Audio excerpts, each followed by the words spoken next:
नमस्कार. आपण पाहत आहात तुळजाई एक्सप्रेस. पाहुयात काही ठळक आणि महत्त्वाच्या घडामोडी. गुरुपौर्णिमे दिवशी श्री क्षेत्र अचलबेट देवस्थान पायथ्याशी भाविक भक्तांची मांदियाळी. हजारो भाविक भक्त गणाच्या सान्निध्यात घोड्यांचे गोल रिंगणाचे दर्शन. उमरगा तालुक्यातील कराळी तुरोरी परिसरातील श्री क्षेत्र अचलबेट देवस्थान पायथ्याशी गुरुपौर्णिमा उत्सवाचे औचित्य साधून बुधवार दिनांक 29 रोजी सायंकाळी 4:30 वाजता रिंगण सोहळा कर्नाटक, आंध्र प्रदेश, महाराष्ट्र येथे भाविक भक्त गणासमवेत थाटामाटात रिंगण सोहळा पार पडला. औरादशाह तालुका निलंगा येथून सोमवार दिनांक 27 रोजी सकाळी सद्गुरू उज्ज्वलानंद महाराज यांच्या पादुका, रथ, नगारा, टाळकरी, वारकरी, पताकाधारी, विनेकरी रथातून पालखीत पादुका ठेवून हलगरा, थोर, माकणी, तळीखेड पाटी, अन्सरपाडा पाटी ते राज्य महामार्गावरून निलंगा येथील मंगल कार्यालयात हरिभक्त परायण महेश महाराज संताई आश्रम माकणी यांच्या सुश्राव्य कीर्तन सेवा पार पडून मंगळवार दिनांक 28 रोजी सकाळी सद्गुरू उज्ज्वलानंद महाराज यांच्या पादुका रथ हे निलंगा येथून दादगी, लिंबाळा, मदनसुरी मोड, भूतमुगळी, हरिजवळगे मार्गे हासुरी मुक्काम करून हरिभक्त परायण दिवे गावकर महाराज यांची कीर्तन सेवा संपन्न झाली. गुरुपौर्णिमा बुधवार दिनांक 29 रोजी सकाळी हासुरी येथून कासार शिर्शी मार्गे उमरगा तालुक्यातील दुधनाळ पाटी, कदमापूर पाटी, कुन्हाळी, त्रिकोळी पाटी, मुळज, तुरोरी मार्गे श्री क्षेत्र अचलबेट देवस्थान पायथ्याशी गोल रिंगणाच्या ठिकाणी प्रस्थान झाले. या रिंगणाच्या ठिकाणी बुधवार दिनांक 29 रोजी सकाळी कर्नाटक राज्यातील बसवकल्याण तालुक्यातील एकंबा आणि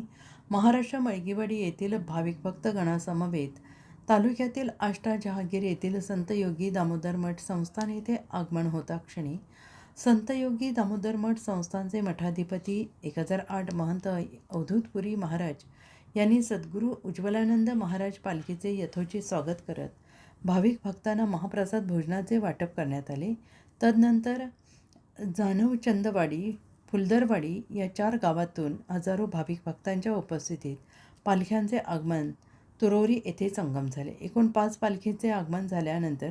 टाळ मृदुंगाच्या जयघोषात हजारो भाविक भक्तांच्या उपस्थितीत घोड्यांचे गोल रिंगण सोहळा अचलबेट पायथ्याशी एका घोड्यावर चोपदार, दुसऱ्या घोड्यावर सद्गुरू उज्ज्वलानंद महाराज यांच्या पादुका ठेवून रिंगण सोहळा संपन्न करण्यात आला. गुरुपौर्णिमेच्या दिवशी अचलबेट देवस्थान पंचक्रोशीतील हजारो भाविक भक्तांच्या उपस्थितीत सोहळा पार पडला आणि यावेळी आमदार प्रवीण स्वामी, धाराशिव, लातूर, बीड विधान परिषदेचे आमदार बसवराज पाटील, धाराशिव जिल्हा परिषदेचे उपाध्यक्ष उषाताई गायकवाड, उमरगा परिषदेचे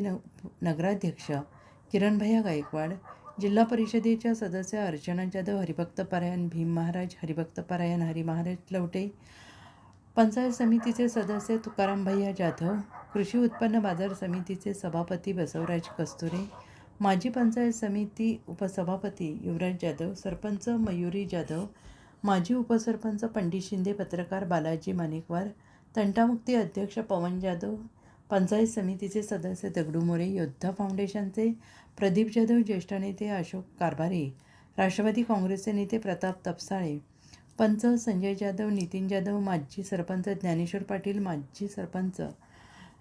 माधव जाधव, माजी पंचायत समिती सदस्य मारुती थोरे, ग्रामपंचायत सदस्य विकासदादा जाधव, सौदागर सूर्यवंशी, कमलाकर जाधव, तुकाराम मंगमाळे, संजय पाटील, ज्ञानेश्वर पाटील, शाहूराज भोसले आदींसह पंचक्रोशीतील हजारो भाविक भक्तगण उपस्थित होते. कायदा आणि सुव्यवस्था अबाधित ठेवण्यासाठी उमरगा पोलीस ठाणे निरीक्षक प्रल्हाद सूर्यवंशी यांच्या मार्गदर्शनाखाली तुरोरी बीट अंमलदार अनिरुद्ध कावळे, पोलीस हरुण सय्यद यांनी अनिरुद्ध कावळे